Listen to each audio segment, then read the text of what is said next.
শ্রী গুরু প্রেমানন্দে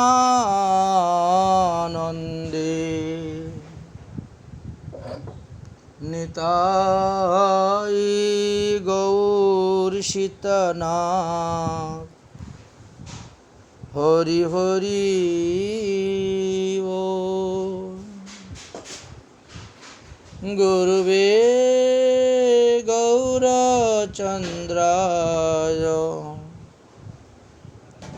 রাধিকায় তদালয়ে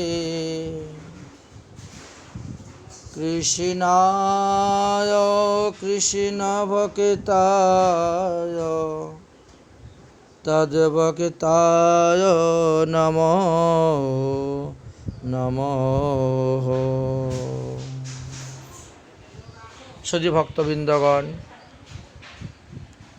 শ্রীমতী রাধারানীর আবির্ভাব রহস্য সম্পর্কে আমরা পূর্ব পর্বতে আলোচনা করেছিলাম যে ব্রহ্মকল্পে শ্রীমতী রাধারানী কীভাবে সৃষ্টি হয়েছিলেন। এবার আমরা পদ্মকল্পের কথা আলোচনা করব। প্রথমটা আমাদের ব্রহ্মপুরাণ অনুসারে বর্ণন হয়েছিল,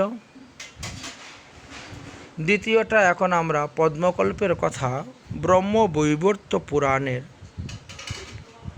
প্রকৃতিখণ্ডের অষ্টম অধ্যায়ে যে তত্ত্বগুলো আলোচনা করা আছে এই বিষয়ে আমরা এখন আস্বাদন করব।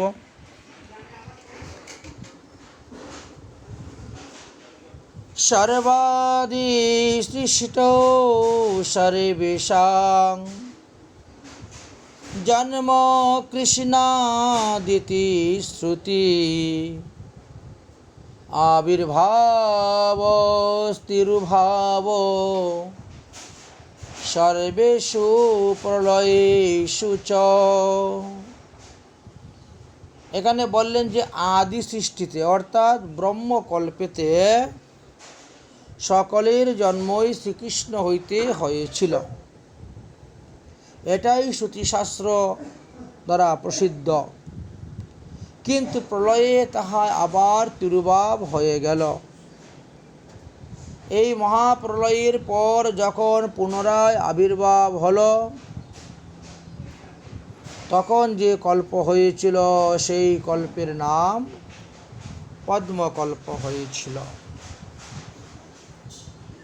বললেন প্রলয়ে প্রকৃতি ব্রহ্মণশ্চ নিপাততে। এই যে ব্রহ্মকল্পের যখন প্রলয় হলো, সেই মহাপ্রলয়ে ব্রহ্মাও পর্যন্ত নিপতিত হয়ে গেলেন। তারপরে ভগবান শ্রীকৃষ্ণ পুনরায় আবার সৃষ্টিকার্য আরম্ভ করলেন। তখন প্রথমেই তিনি শঙ্কর্ষণ বিষ্ণু, তারপরে মহাবিষ্ণু বিরাট পুরুষকে নিজের আত্ম থেকে প্রকাশ করেছিলেন। মহাবিরাট আদি সৃষ্ট কৃষ্ণেন তয়াত্মনা। সেই বিরাট পুরুষ প্রলয়কালীন জলের মধ্যে অবস্থান করলেন। দীর্ঘদিন সেখানে অবস্থান করার পরে কি হলো? মহাবিরাট শরীরস্য জলস্তস্য চিরং স্ফুটম মলুভুব কালেন সর্বাঙ্গবাপিকো ধ্রুবম। জলের মধ্যে দীর্ঘদিন থাকায় মহাবিষ্ণু সেই পুরুষের শরীর স্থূল, দেহে মল উৎপন্ন হলো, ময়লা উৎপন্ন হলো। সেই মল কালক্রমে তাহার সর্বাঙ্গ ব্যাপৃত করল। কালেন মহতা তস্মাৎ ভবুব বসুধরা মুনে। সেই কাল অনুসারে মানে সময় অতিক্রম অনুসারে সেই মল ক্রমে ক্রমে বিরাট পুরুষের সমস্ত লোক কুপর বিভর সমূহকে প্রবিষ্ট হইল। সচ প্রবিষ্ট সর্বেষাং তৎলুসানাং বিবরেষু চ। সেইগুলা যখন লোমকূপের ভিতর আশ্রয় করে অবস্থান করতে শুরু করলেন, তখন কি হলো? দীর্ঘকাল পরে তাহা হইতে বসুন্ধরা বা ব্রহ্মাণ্ড সৃষ্টি হলেন। ভগবান বিষ্ণু তাহা দেখিয়া আনন্দিত হয়ে আবার সৃষ্টিকার্য আরম্ভের চিন্তা করলেন। তখন ভগবান বিষ্ণু অনন্ত নাগের উপর শয্যা রচনা করিয়া ক্ষীরসাগরে বিশ্রাম করিতে লাগিলেন। অতঃপর বিষ্ণুর নাভি সরোবর হইতে 14 ভুবন অলঙ্কৃত করা লম্বা মৃণালযুক্ত একটি পদ্মফুল প্রকট হইল। সেই পদ্মের মধ্যে ব্রহ্মা আবির্ভূত হলেন। এই জন্য এই কল্পকে তখন পদ্মকল্প বলা হয়। এই কল্পের সৃষ্টিকালে দেখা গেল ব্রহ্মা তিনি সৃষ্টি হওয়ার পর ভগবানের বর প্রাপ্ত হলেন এবং তিনি সমস্ত স্থাবর জঙ্গম আদি বিভিন্ন প্রাণীগণকে সৃষ্টি করেছিলেন শ্রীকৃষ্ণের বরপ্রাপ্ত হয়ে। ভগবান বিরাট পুরুষ, এর এক একটি লোমকূপে যখন এক একটি ব্রহ্মাণ্ড অবস্থান করছিল, তখন ভগবান শ্রীকৃষ্ণের ইচ্ছায় প্রত্যেক ব্রহ্মাণ্ডেই ব্রহ্মা বিষ্ণু শিব আদি দেবগণ মনুষ্যগণ আদি সকলকে রচনা করে ভগবান বহুবিধ লীলা করতে শুরু করলেন। ব্রহ্মা সৃষ্টিকার্য আরম্ভ করিলে প্রথমে তাহার রজগুণ হইতে 5টি অবিদ্যা উৎপন্ন হয়েছিল। এক হল মোহ, অর্থাৎ দেহাদিতে আত্মবুদ্ধি। দ্বিতীয় হল মহামোহ, অর্থাৎ বিষয়ভোগের ইচ্ছা। তৃতীয় হল তামশ্রে, অর্থাৎ ক্রোধ। চতুর্থ হল অন্ধ তামশ্রে, অর্থাৎ নিজের সুখের জন্য অন্যর দেহকে নাশ করা। আর পঞ্চমত হল তম, অর্থাৎ অজ্ঞানতা। ব্রহ্মা চিন্তা করলেন, শ্রীকৃষ্ণের আরাধনা ব্যতীত সৃষ্টিকার্য করিতে গেলে জীবের কল্যাণ হইবে না। যে 5টি তত্ত্ব উৎপাদন করলাম, এই 5টি তো জীবের অধঃপতনের কারণ হয়ে দাঁড়ালো। তাই ব্রহ্মা শ্রীকৃষ্ণের আরাধনা করিয়া দেহের মধ্যে শতগুণ বৃদ্ধি করিয়া সৃষ্টিকার্য আরম্ভ করিলেন। পবিত্র মন হইতে সনক, সনন্দ, সন্নত, সন্নত কুমার 4 জনকে সৃষ্টি করলেন। ব্রহ্মা তাদেরকে সৃষ্টিকার্য করতে আদেশ করলেন, কিন্তু তারা ক্ষমা করুন পিতাদি বলে তারা তপস্যায় চলে গেল। তখন ব্রহ্মার কপালটি, ভ্রুযুগলটি ক্রোধের কারণে কম্পমান হয়েছিল। তখন ললাট হইতে এক শিশু উৎপন্ন হলো এবং শিশু উৎপন্ন হয়ে রুদন করতে শুরু করলো। তাই ব্রহ্মা তার নাম রাখলেন, তোমার নাম রুদ্রদেব। এই রুদ্রদেব পরবর্তী সময়ে 11 রুদ্র হয়েছিলেন বিভক্ত, এবং 11 রুদ্রাণী সহিত তিনি সৃষ্টিকার্য করেছিলেন, কিন্তু এতে সৃষ্টিকার্য ভালো হলো না। তখন ব্রহ্মা বললেন, সৃষ্টিকার্য বন্ধ করে যাও, ঈশ্বরের আরাধনা করো। শ্রীহরির আরাধনা করে সে সৃষ্টিকার্য করলে সেই সৃষ্টিকার্য মঙ্গলপদ হইবে। অতঃপর ব্রহ্মা নিজের মনকে সংযুক্ত করিয়া স্বয়ং আবার সৃষ্টিকার্য করিতে লাগিলেন। যখন ব্রহ্মা সৃষ্টিকার্য করতে লাগলেন, তখন মন হইতে মরীচি, চক্ষু হইতে অত্রি, মুখ হইতে অঙ্গিরা, কণ্ঠ হইতে পুলস্ত, নাভি হইতে পুলহ, হস্ত হইতে ক্রুতু, চর্ম হইতে ভৃগু ঋষি, প্রাণ হইতে বৈশিষ্ট্য, অঙ্গুষ্ঠ মানে বৃদ্ধাঙ্গুল হইতে দক্ষ, কণ্ঠ হইতে নারদ, ছায়া হইতে কর্দম ঋষি, দক্ষিণ স্তন হইতে ধর্ম, পৃষ্ঠ দেশ হইতে অধর্ম, হৃদয় হইতে কামদেব, ভ্রুযুগল হইতে ক্রোধ, অধর হইতে লোভ, মুখ হইতে বাদ্যযন্ত্র, লিঙ্গ হইতে সমুদ্রগণ, গুজ্জ হইতে পাপমতী রাক্ষসগণ বা রাক্ষস অধিপতি নিঃসৃতগণ। এইভাবে ব্রহ্মা সৃষ্টিকার্য করতে লাগলেন এবং সরস্বতী নামক একটি কন্যাও তিনি সৃষ্টি করেছিলেন। তাহারা সকলেই পদ্মকল্পকে আশ্রয় করিয়া অবস্থান করেছিলেন। তারপরে ব্রহ্মার কানের মল হইতে মধু এবং কৈটব নামে দুই অসুর উৎপন্ন হয়েছিল। পরবর্তী সময়ে ভগবান বিষ্ণু তাদেরকে নিধন করেছিলেন। তাদের মেদ দ্বারা পৃথিবী পরিপূর্ণ হয়েছিল বলে পৃথিবীকেও এক নাম মেদিনী বলা হয়েছিল। যাই হোক, এইভাবে যখন সৃষ্টিকার্য করা আরম্ভ করলেন, ব্রহ্মা কামবাণে নিপতিত হলেন। এমনকি নিজ কন্যা সরস্বতীর প্রতি তিনি ধাবিত হইয়াছিলেন। সরস্বতী পিতার অধর্ম আচরণ দেখে দৌড়ে পলায়ন করে মরীচি আদি ঋষিগণের নিকটে শরণাপন্ন হলেন। তখন তাহারা ব্রহ্মার ধর্ম নীতি বাক্য দ্বারা ব্রহ্মাকে সান্ত্বনা দিলেন। তাদের বাক্য শ্রবণ করিয়া ব্রহ্মার মুখ লজ্জিত হয়েছিল।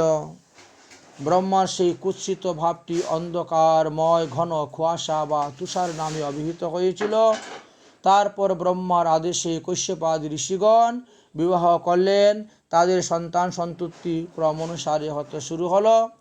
কশ্যপাদি ঋষি গণের থেকে সৃষ্টি বা ব্রহ্মা নিজের শরীরকে দুই ভাগে বিভক্ত করে শতরূপা স্বয়ম্ভুব মনু সৃষ্টি করেছিলেন।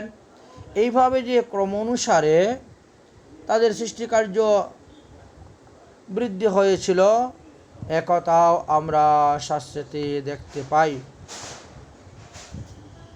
প্রলয়ে প্রকৃত চিত্তম তথা দৃষ্টা বসুন্ধরা জলমাপনতি বিশ্বানি সর্বে লীলা হরাদিতি। তো প্রলয়ে তো বসুন্ধরা তিনি জলের নিচে নিমজ্জিত ছিলেন। পরবর্তী সময়ে ভগবান বরাহরূপ ধারণ করে এই জলমগ্না পৃথিবীকে নিয়ে আসলেন, জলের উপরে স্থাপন করলেন, হিরণ্যকশ্য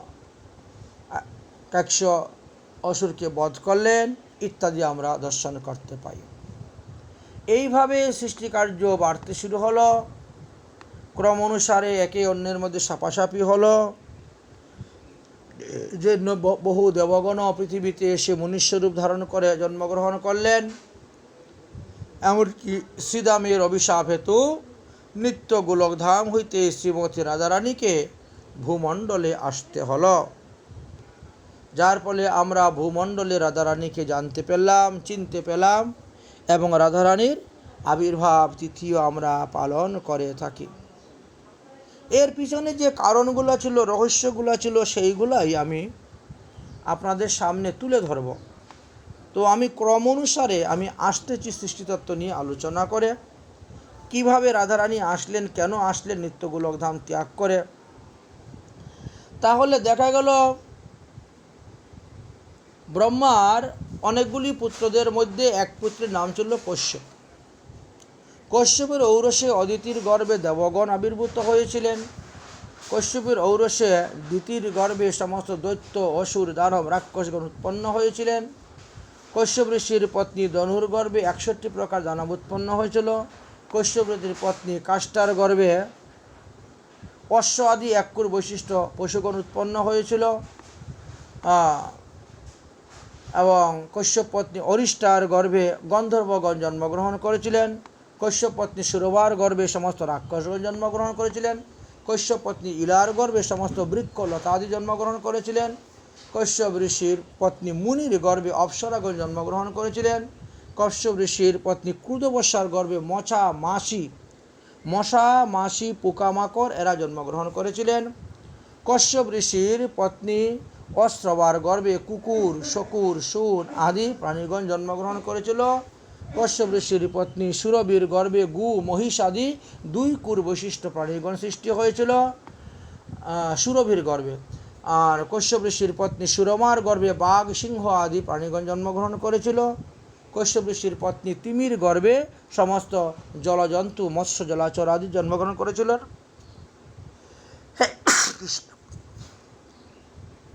কশ্যপ ঋষির পত্নী বনিতার গর্ভে গরুর এবং গরুর পক্ষী আর অরুণ পক্ষী জন্মগ্রহণ করেছিল। কশ্যপ ঋষির পত্নী কদ্রুর গর্ভে কালীয়, নাগাদি সর্পগণ জন্মগ্রহণ করেছিল। কশ্যপ ঋষির পত্নী পতঙ্গীর গর্ভে ফড়িং আদি বিভিন্ন প্রাণীগণ জন্মগ্রহণ করেছিল। আমরা এইভাবে দেখতে পেলাম। এই যে পদ্মকল্প, এইভাবে পদ্মকল্পের লীলা পূর্ণ হতে শুরু হলো।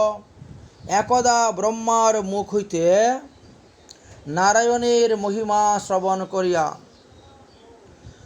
চতুর্শনগণ বৈকুণ্ঠে গিয়েছিলেন। দ্বারপাল জয় বিজয়ের দ্বারা তারা প্রতারিত হয়েছিলেন, যার কারণে সনকাদি মুনিগণ জয় বিজয়কে অভিসম্পাদ দিয়েছিলেন অসুর যোনি প্রাপ্ত হওয়ার জন্য। তো এইভাবে যখন অভিসম্পাদ দিয়েছিলেন, সেই অভিসম্পাদের পরে জয় বিজয় যখন চরণে পড়ে স্তুতিভক্তি করলেন, তখন বললেন যে শুনো, তোমরা যদি ভক্তভাবে ভগবানের কাছে যাও তাহলে তোমাদেরকে এই আমার অভিশাপ থেকে মুক্ত হয়ে আসতে 7 জন্ম লাগবে।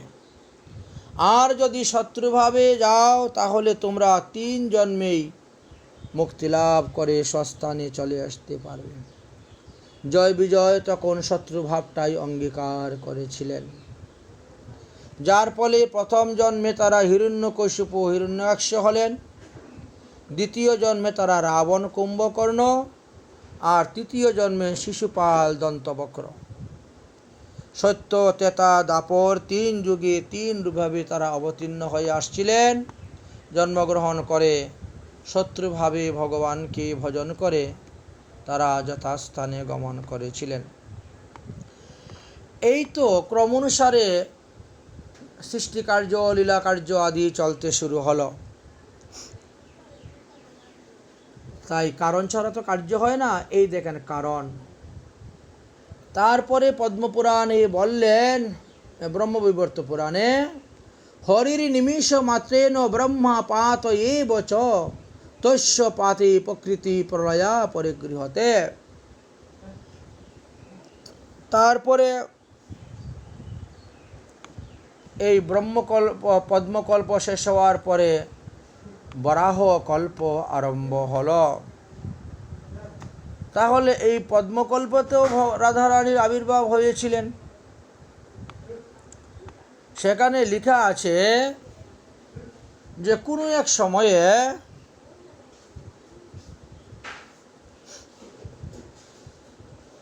গন্ধমাদ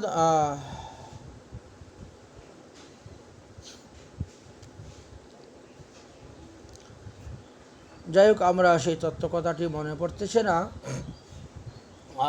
পরে আমরা আলোচনা করব। তো ব্রহ্মা এইভাবে ব্রহ্মকল্পর সৃষ্টিকার্য হয়েছিল। ব্রহ্মকল্পের সৃষ্টিকার্যের তত্ত্বকথা একটু বিচার করে বলতে হচ্ছে, লীলাটা ভুলে গেছি।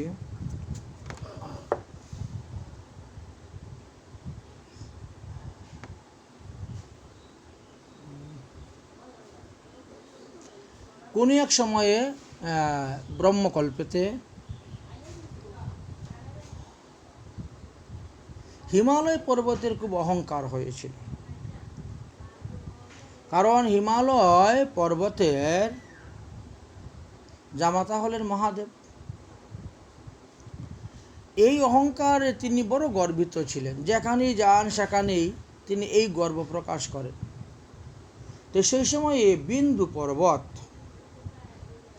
তিনি এই অহংকার সহ্য করতে না পারে বললেন যে দেখো, আমিও এমন একটি কন্যা জন্ম দিব, আর এমন এক স্থানে কন্যাটিকে বিবাহ দিব যে তোমার মেয়ের জামাই এসে আমার মেয়ের জামাইকে দণ্ডবৎ করবে, প্রণাম করবে।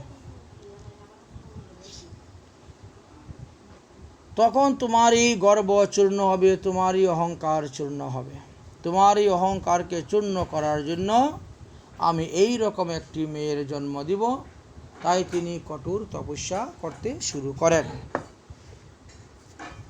তো তিনি যখন কঠোর তপস্যা করতে শুরু করলেন, তিনার তপস্যায় ব্রহ্মা সন্তুষ্ট হলেন। হয়ে ব্রহ্মা আসলেন, বললেন তুমি বর চাও। তিনি বললেন যে আমাকে এমন একটি কন্যা সন্তান দিন,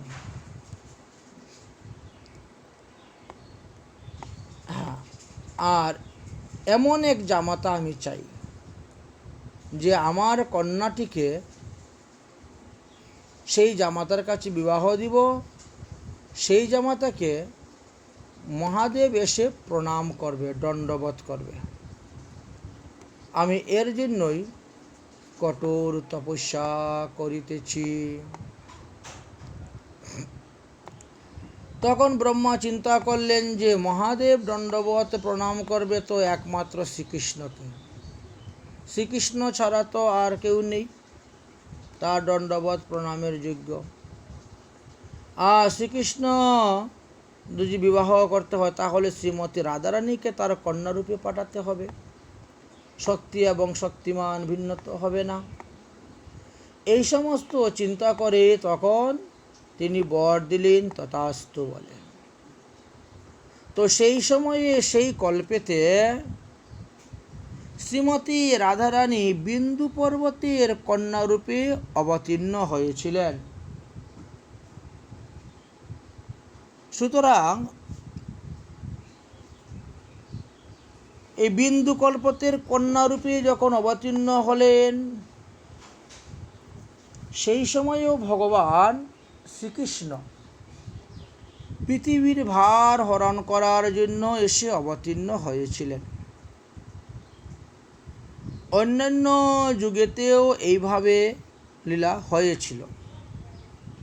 শ্রীকৃষ্ণ অবতীর্ণ হওয়ার পরে যেমন পুতনা আদির দ্বারা বালকঘাত করা হতো, তো পুতনা হলো একটা জাতির নাম যারা শিশু হত্যা করে ঘুরে বেড়ায়।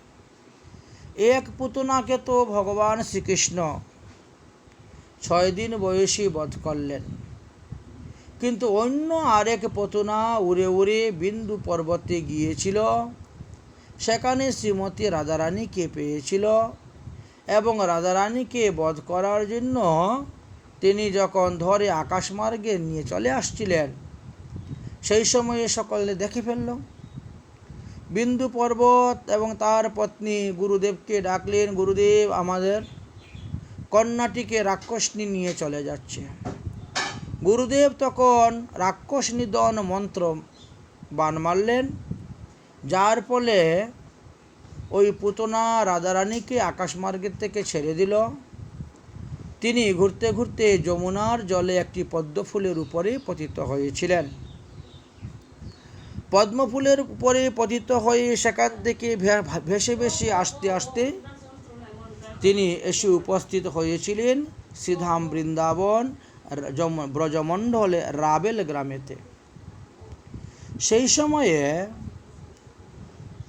বিশ্বভানু মহারাজ রাবেল গ্রামে অবস্থান করতেন। তিনার পত্নীর নাম কীর্তিদা বা কলাবতী ছিল। তারা সন্তান প্রাপ্তির জন্য কাত্যায়নী দেবীর ব্রত করেছিলেন। ব্রত সমাপ্ত করে যেদিন ঘট বিসর্জন করতে গিয়েছেন, পূজা সমাপ্ত করার পর তাদের ঘট বিসর্জন করবেন, বাসি ফুল আদি সব কিছু নির্মাল্য বিসর্জন করার জন্য সব কিছু মাথায় নিয়ে গিয়েছেন যমুনায় স্নান করতে। তখন দেখলেন যে দশদিক আলোকিত করে একটি পদ্মফুল আসতেছে। তখন তিনি সাঁতার দিয়ে গিয়ে যখন ধরলেন, তখন দেখেন সেই পদ্মফুলের মধ্যে অঙ্গুষ্ঠ পরিমাণে একটি শিশু কন্যা অবস্থান করতেছে। তাকে ধরে নিয়ে ঘরেতে আসলেন। দেখতে দেখতে সে ধীরে ধীরে বড় হতে শুরু হলো। তারা সেই কন্যাটির নাম রাধা রেখেছিলেন।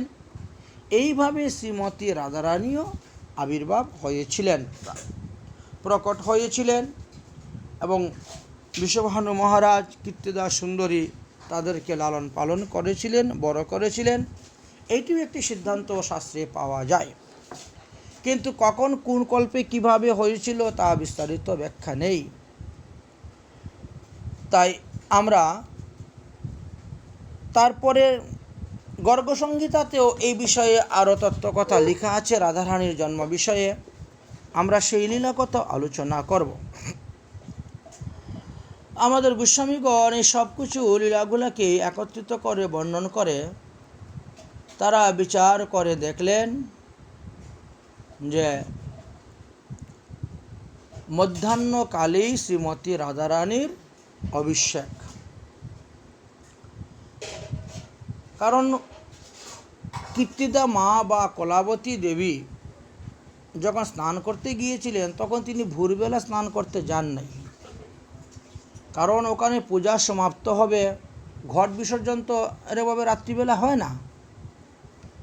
তো যে ঘটে তিনি পূজা করেছিলেন, পূজার সমস্ত কিছু সমাপ্ত করার পরে সেই ঘট বিসর্জন করতে গিয়েছিলেন।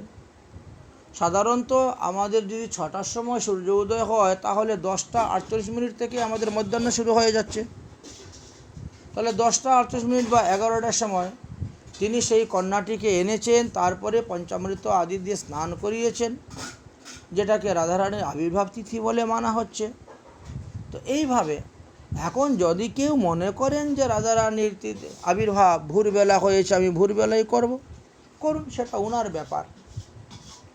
যারা মধ্যাহ্নকালে করে আসছেন তারা মধ্যাহ্নকালে করবেন, তবে ব্রতটা একাদশীর মতনই সম্পূর্ণ করতে হবে। এই যে পদ্মকল্পের কথা আমরা আলোচনা করতেছি, তাহলে এই পদ্মকল্পে পরমাত্মা শ্রীকৃষ্ণ নিত্য গোলকধামে অবস্থান করছিলেন। তো তিনি মর্ত্যলোকে কেমন করে আসলেন এবং রাধারানী বা কেমন করে মর্ত্যলোকে আসলেন? এরা তো নিত্য গোলকধামে, তারা মর্ত্যলোকে আসার কারণটা কি সেটাই বলছি, আপনারা শ্রবণ করুন। কোনো এক সময়ে শ্রীকৃষ্ণ নিত্য গোলকধামে রাসলীলা করিতেছেন। এদিকে মর্ত্যলোকে তখন পদ্মকল্প সমাপ্ত হয়ে বরাহ কল্প চলতেছে। এমত অবস্থায় গোলকে একদিন শ্রীমতী রাধারানীর বড় মান হইল। তিনি মনে মনে চিন্তা করলেন যে আমি ছাড়া শ্রীকৃষ্ণের রাসলীলা হয় না, আমি যা চাই তাই হবে, আমি যখন যাব তখনই হবে, আমার ইচ্ছার বিরুদ্ধ কোনো গোপী কিছু বলতে পারবে না, করতেও পারবে না, সুতরাং আমি গেলে পরেই তো রাসলীলা হবে। তো এইভাবে মনোবৃত্তি করে শ্রীমতী রাধারানী রাসেতে প্রবেশ করতে দেরি হল।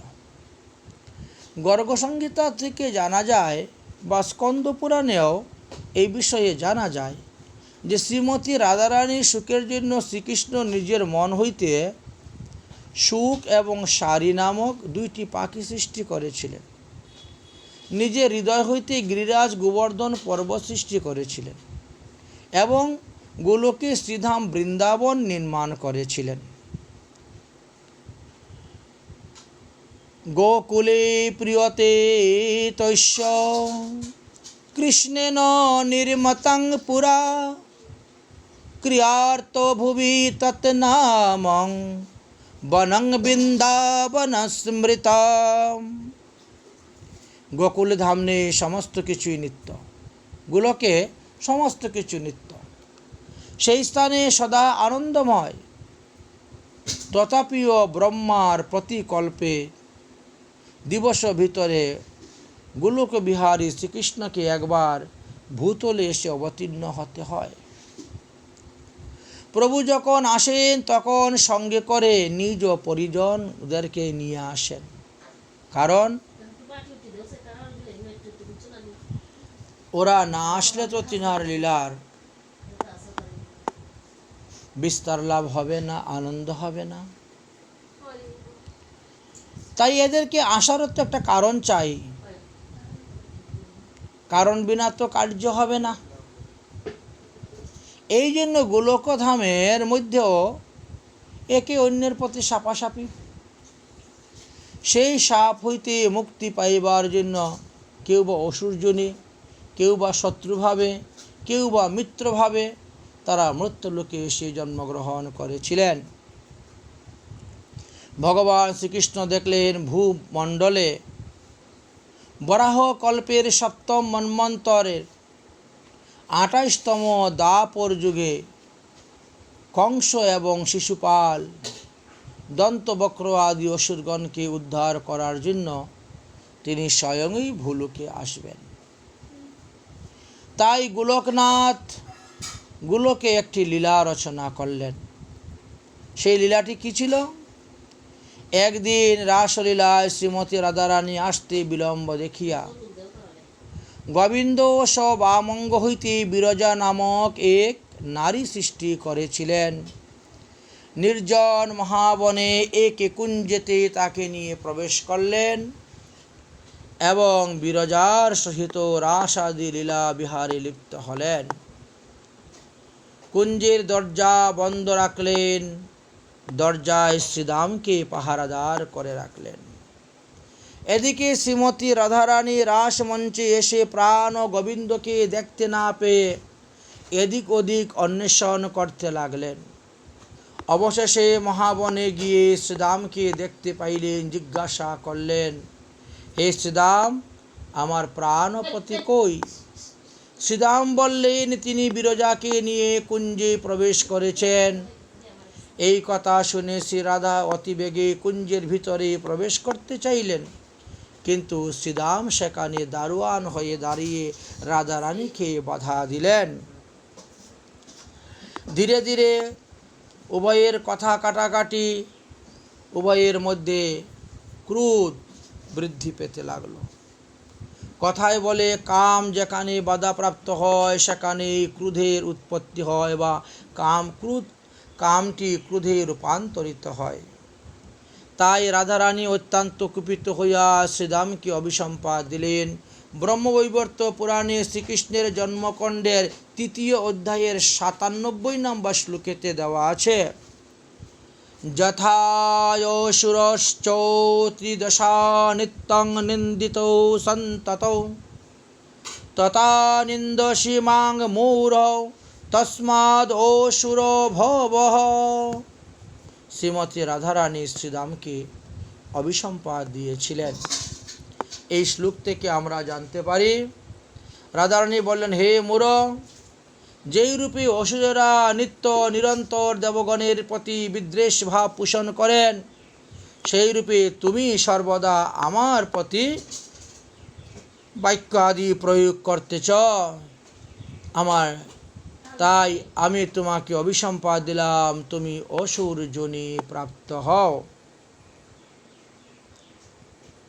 আমার শাপিতে তুই অসুর ভব। গোপরাজ অসুরিং যোনি গোকুলাশ্চ মহিভব ময়াদো শাপ ব্রহ্মণ্ড স্কদা রক্ষিত ঈশ্বর। অরে গোপ, তুই গোকুল হইতে বহির্গত হ, অসুরজনিতে জন্মগ্রহণ কর।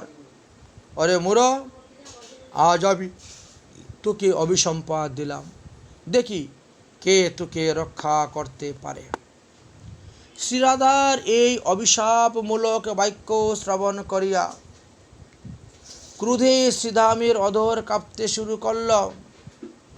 তিনি বললেন, এই যে লঘু পাপে গুরুদণ্ড, আমাকে এত বড় অভিসম্পাদ দিলেন।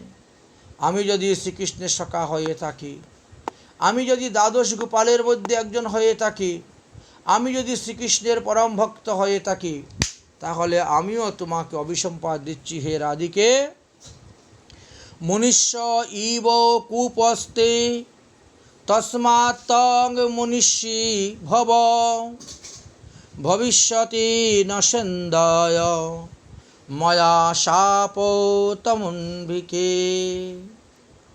তুমি মানবী যোনিতে গিয়ে জন্মগ্রহণ করো, যেহেতু তোমার মধ্যে মানুষের মতন ক্রোধ আছে, সেহেতু তুমি ভূতলে মানবী হয়ে জন্মগ্রহণ করো। ছায়া কলয়া চাপি পরশ্রত্বা কলঙ্কিনী মূরয়ায়ন পতিনি ত্বং বক্ষিতেম জগতে ভয়ে। মূর র আয়ান পত্নী তাং রক্ষিতে জগতীতে। তৃতীয় অধ্যায় ব্রহ্মবিবর্ত পুরাণের তৃতীয় অধ্যায়ের 104 নং শ্লোকে বলে, আমার শাপে তুমি ছায়া এবং কলার দ্বারা পরাভূতা হইয়া কলঙ্কিনী হইবে। পৃথিবীর মূর্খ লোকগণ তোমাকে আয়ান পত্নী বলিয়া অভিহিত করবে, আয়ান পত্নী বলে তোমাকে ডাকবে। গোকুলে প্রাপ্ততং কৃষ্ণ বিরহতং বশ্যকাননে ভবিতা তে শতবর্ষ বিচ্ছেদ হরিণাসহ। তৃতীয় অধ্যায়ের 130 নম্বর শ্লোকেতে বললেন,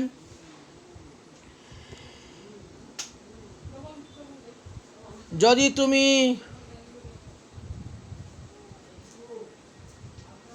তোমার তপভাবে সেই গোকুলের শ্রীকৃষ্ণকে লাভ করিবে, বৃন্দাবনে গিয়ে তার সঙ্গে বিহার করবে, তথাপিও আমার অভিশাপের কারণে 100 বৎসর শ্রীকৃষ্ণের সহিত তোমার বিচ্ছেদ থাকিবে। তারপর শ্রীকৃষ্ণকে প্রাপ্ত হইয়া এই গোলক ধামে আসিবে।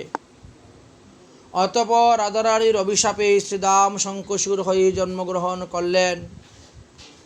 আর শ্রীদামের অভিশাপে রাধারানী অত্যন্ত দুঃখিত হয়ে শ্রীকৃষ্ণের নিকটে গিয়ে সমস্ত কথা নিবেদন করলেন। শ্রীমতী রাধারানী বললেন, হে ভয়ভঞ্জন, শ্রীদাম আমাকে অভিসম্পাদ দিয়েছে, আমি ভূতলে মানবী হয়ে গোপীদেহ প্রাপ্ত হইব, আয়ান ঘোষের পত্নী হয়ে থাকব। 100 বৎসর তোমার এবং আমার বিচ্ছেদ থাকবে। হে প্রাণনাথ, এখন তুমি বলো আমি কি করি? তুমি আমার এই অভিশাপ খণ্ডনের ব্যবস্থা করো। হে নাথ, আমি তোমাকে ব্যতীত কি করিয়া জীবন ধারণ করিব?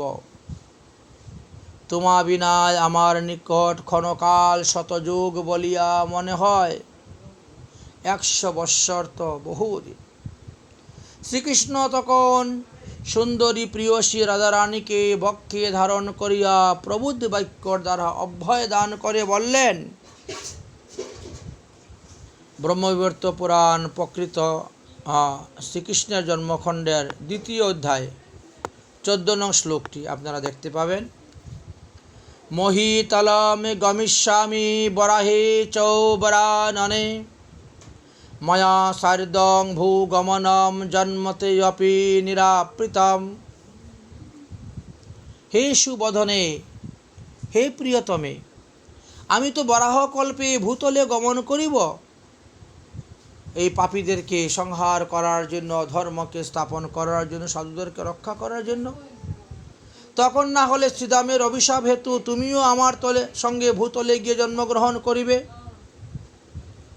অতএব আমার জন্মলীলা যখন পূর্ব হইতে নির্ধারণ করা আছে, তার সঙ্গে আমি তোমার জন্মলীলাটাও সংযুক্ত করে দিব।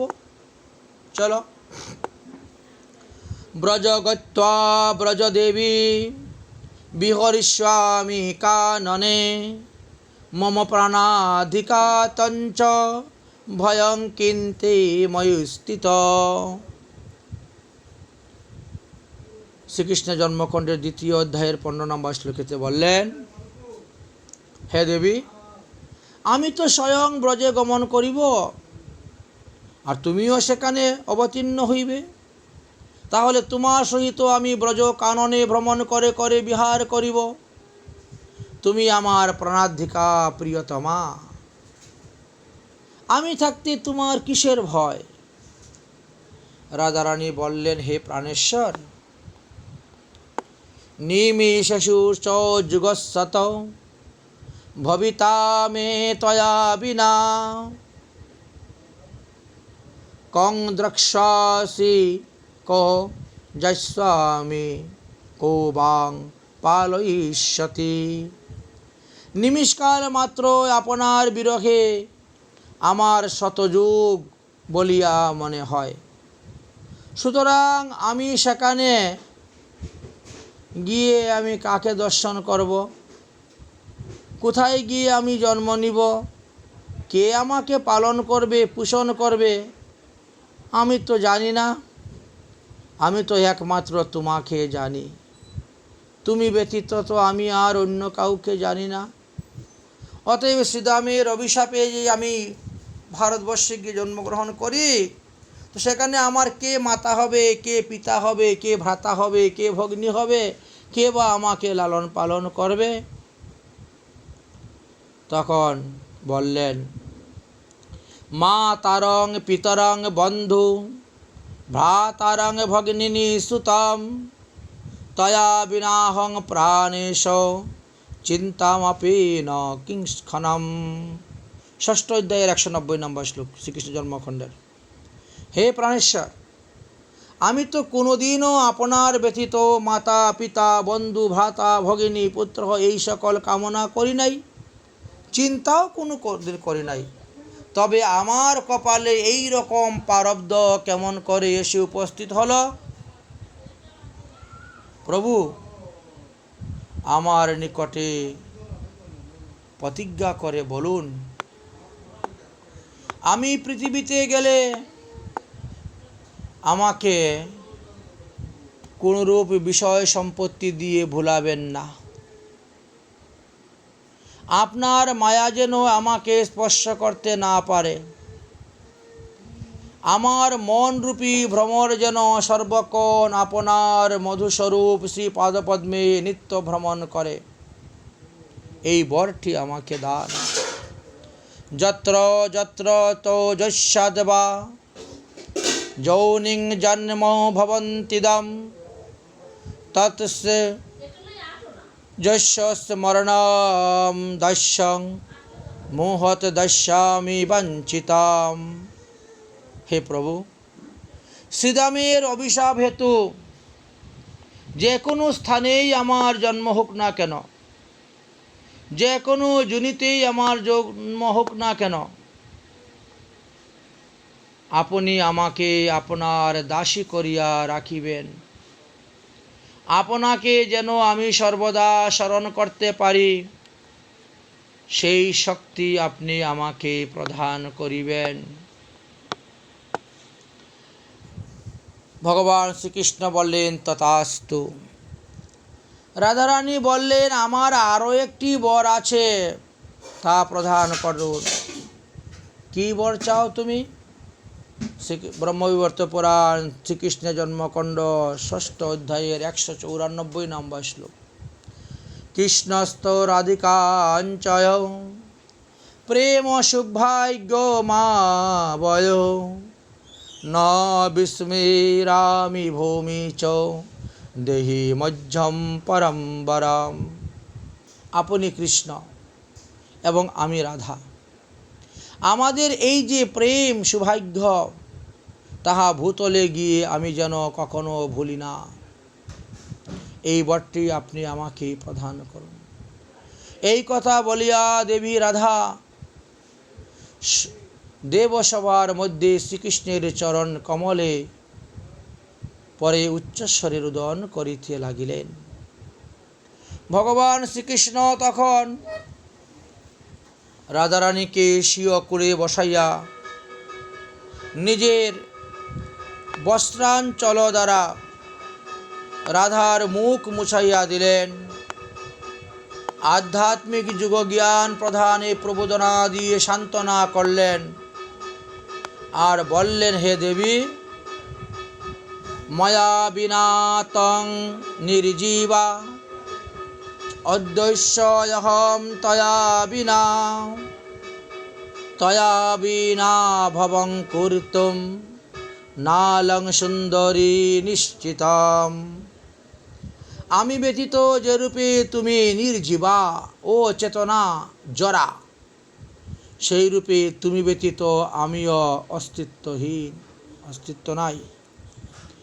যে রূপে কুম্ভকারের মৃত্তিকা ব্যতীত কুম্ভ নির্মাণ করতে পারে না, সেই রূপে আমি তোমা ব্যতীত ভক্তগণকে রক্ষা করতে পারি না। তুমি হলে আধার, আমি হলাম আধেয়। আধার ব্যতীত আধেয় অবস্থান করতে পারে না। যেমন উদাহরণস্বরূপ আমরা বলতে পারি, একটি ফলের আধার হলো পুষ্প, পুষ্পের আধার হলো পল্লব, পল্লবের আধার হলো স্কন্ধ, স্কন্ধের আধার হলো বৃক্ষ, বৃক্ষের আধার হলো বীজশক্তি অঙ্কুর, অঙ্কুরের আধার হলো আটি বা বীজ, বীজের আধার হলো বসুন্ধরা বা পৃথিবী, বসুন্ধরার আধার হলেন অনন্ত নাগ, অনন্তের আধার হলেন কচ্ছপ, কশ্যপের আধার হলেন বায়ু, আর বায়ুর আধার হলাম আমি অর্থাৎ কৃষ্ণ। আর আমার আধার স্বরূপিণী হলে তুমি হে রাধা, তাই তোমাকে বিনা তো আমি আধা। সুতরাং তোমাতে আমি নিত্যই অবস্থান করছি। হে রাধে, আরও শোনো। যেমন দেহ বিনা আত্মা থাকতে পারে না, তাই আত্মা বিনা দেহ থাকে না, ঠিক তেমনি আমি হলাম আত্মা আর তুমি হলে আমার সত রজ তম এই তিন গুণের আধার স্বরূপিণী দেহ। সুতরাং দেহ ব্যতীত আত্মা কোথায় থাকবে? অতএব তোমার সঙ্গে আমিও যাচ্ছি। আমাদের উভয়ের মধ্যে কোনো ভেদ নাই। আরও শোনো, যেই রূপ দুগ্ধের মধ্যে ধবলতা শক্তি, অগ্নিতে দাহিকা শক্তি, ভূমিতে গন্ধ শক্তি, জলতে শীতলতা শক্তি, এইগুলাকে অভিন্নভাবে অবস্থান করা যায় না, দেখা যায় না, সেই রূপে তোমাতে আমার অভিন্ন রূপ অবস্থা নেই। ভিন্ন রূপ নেই মানে আমরা অভিন্নভাবে দুজন একত্রেই থাকি, এই কথা ধ্রুব সত্য। তুমি চেয়ে দেখো, সমস্ত দেবগণ দেবীগণ আমার চারিপাশে অবস্থান করতেছে, আর তুমি আমার বক্ষে অবস্থান করিতেছ। তুমি যে আমার কত প্রাণাধিকা প্রিয়তমা হে রাধা। অতএব রাধে, তুমি কান্না বন্ধ করো, তুমি আমার বাক্য শ্রবণ কর। তেজ্জাত অশ্রুমোচনম রাধে ভ্রান্তিঞ্চ নিষ্ফলাসতি বিহায় শঙ্করং নিষ্করং বিষভানুগৃহে ব্রজাম। ব্রহ্মবর্ত পুরাণে শ্রীকৃষ্ণ জন্মখণ্ডে 6ষ্ঠ অধ্যায়ের 223 নং শ্লোকে, হে রাধে, তোমার মনের মধ্যে এক নিষ্ফল ভ্রান্তির উদয় হইয়াছে, তাহা তুমি ত্যাগ করো, বৃথা কান্না করিও না। তুমি ধৈর্য ধারণ করে আমার বাক্য শ্রবণ করো। তুমি বিষভানু মহারাজের গৃহেতে গিয়ে জন্মগ্রহণ করবে। এই কথা শুনে শ্রীমতী রাধারানী চমকে উঠলেন, বললেন, প্রভু, আমাকে কি সত্যি সত্যিই শ্রীদামের অভিশাপে মাতৃগর্ভে যেতে হবে? হে প্রভু, দয়া করে অন্য কোনো উপায়ে পৃথিবীতে পাঠাও, এই দাসীর প্রতি দয়া করো। তখন শ্রীকৃষ্ণ বলছেন, ঠিক আছে, তাহলে শোনো। কলাবত্যাংশ জটরে মাসানাং নব সুন্দরী বায়ুনাং পুরোহিত্বাংশ্চ গর্ভং বোধয় মাময়া। ব্রহ্মবর্ত পুরাণ শ্রীকৃষ্ণের জন্মকাণ্ড 6ষ্ঠ অধ্যায়ের 224 নং শ্লোক। হে দেবী, আমি যোগমায়ার প্রভাবের দ্বারা কলাবতীর গর্ভ 9 মাস পর্যন্ত বায়ুর দ্বারা পূর্ণ করে রেখে দিব। আর যখন এই গর্ভের বায়ুটি বেরিয়ে যাবে, সেখানে তুমি সদ্যজাত শিশুরূপে প্রকট হয়ে যাবে। দশমে সমুনম পাপন্তে তস্মাদ বিভব্য ভূতলে আত্মরূপং পরিত্যজ্যং শিশুরূপং বিধায় চ। তারপর 10ম মাস উপস্থিত হইলে পর কলাবতীর গর্ভের বায়ু যখন নিঃসৃত হইবে, তখন তুমি এই রূপ ত্যাগ করিয়া কলাবতীর সমীপে সদ্যজাত শিশু কন্যারূপ বস্ত্রহীন অবস্থায় ভূমিতে পতিত হইয়া রুদন করিতে থাকিবে। সুতরাং তুমি অজনী সম্ভবা হয়ে জন্মগ্রহণ করিবে। রাধারানী বললেন, আমি যে ভারতবর্ষে গিয়ে অবতীর্ণ হইব, তো সেই ভারতবর্ষে কি বৃন্দাবন ধাম আছে? সেই ভারতবর্ষে কি যমুনা নদী আছে? সেই ভারতবর্ষে কি এই গিরিরাজ গোবর্ধন পর্বত আছে, যারা নিত্য গোলকধামে বিরাজ করতেছে? ভগবান শ্রীকৃষ্ণ বললেন, এই 3টি বস্তুর মধ্যে কোনো বস্তুই ভূমণ্ডলে নাই, ভারতবর্ষে নাই। যেহেতু এগুলা নিত্য গোলকধামের নিত্য বস্তু, এগুলা ভূলোকে তো নেই। এত ভিন্ন অন্যান্য আরও বহু বহু তীর্থ আছে, অনেক ধাম আছে, অনেক সিদ্ধ পুরুষ আছে, অনেক আশ্রম আছে, অনেক কিছু আছে। শ্রীমতী রাধারানী এতে প্রীতি হলেন না। শ্রীমতী রাধারানী বললেন, যত্র বৃন্দাবন নাস্তি যত্র নো যমুনা নদী যত্র গোবর্ধন নাস্তি তত্র মেন মনস্যুকম। এই কথাটি কিন্তু আমরা গর্গসংগীতার গোলকখণ্ড থেকে আমরা পেয়েছি। রাধারানী বললেন, যেখানে বৃন্দাবন ধাম নাই, যেখানে যমুনা নদী নাই, যেখানে গোবর্ধন গিরিশিলা পর্বত নাই, সেইরূপ ভারতবর্ষে গিয়ে অবতীর্ণ হয়ে জন্মগ্রহণ করে আমার সুখ হবে না, আমার শান্তি লাভ করতে পারবো না। এই কথা শ্রবণ করে শ্রীকৃষ্ণ রাধার প্রীতির জন্য বলেন, ঠিক আছে, ঠিক আছে, তাহলে তোমার খুশির জন্য, তোমার সন্তুষ্টির জন্য আমি কি আমার গোলক থেকে 84 কোষ ব্রজমণ্ডল শ্রীধাম বৃন্দাবন যমুনা নদী গিরিরাজ গোবর্ধনকে ভারতবর্ষে প্রেরণ করব, মথুরা মণ্ডলে প্রেরণ করব।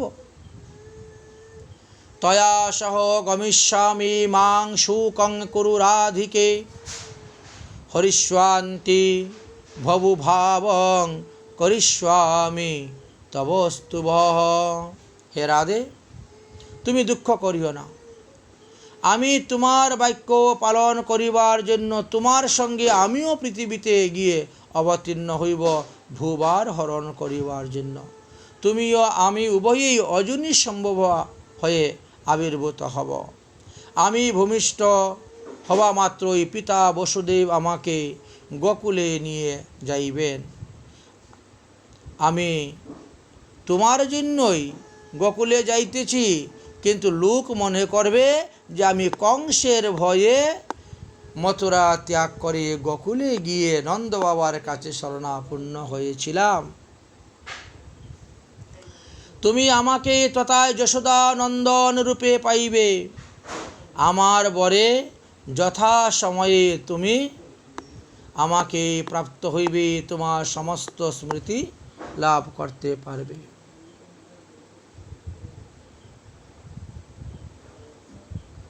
সুতরাং তুমি চিন্তা করিও না, তুমি অবশ্যই আমাকে প্রাপ্ত হইতে পারবে।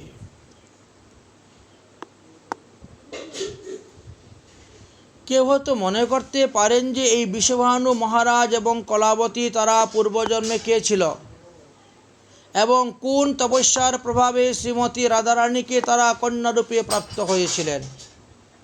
তদ্বিষয়ে ব্রহ্মবিবর্ত পুরাণে শ্রীকৃষ্ণের জন্মকাণ্ডের 17 অধ্যায়ে আলোচনা করা আছে।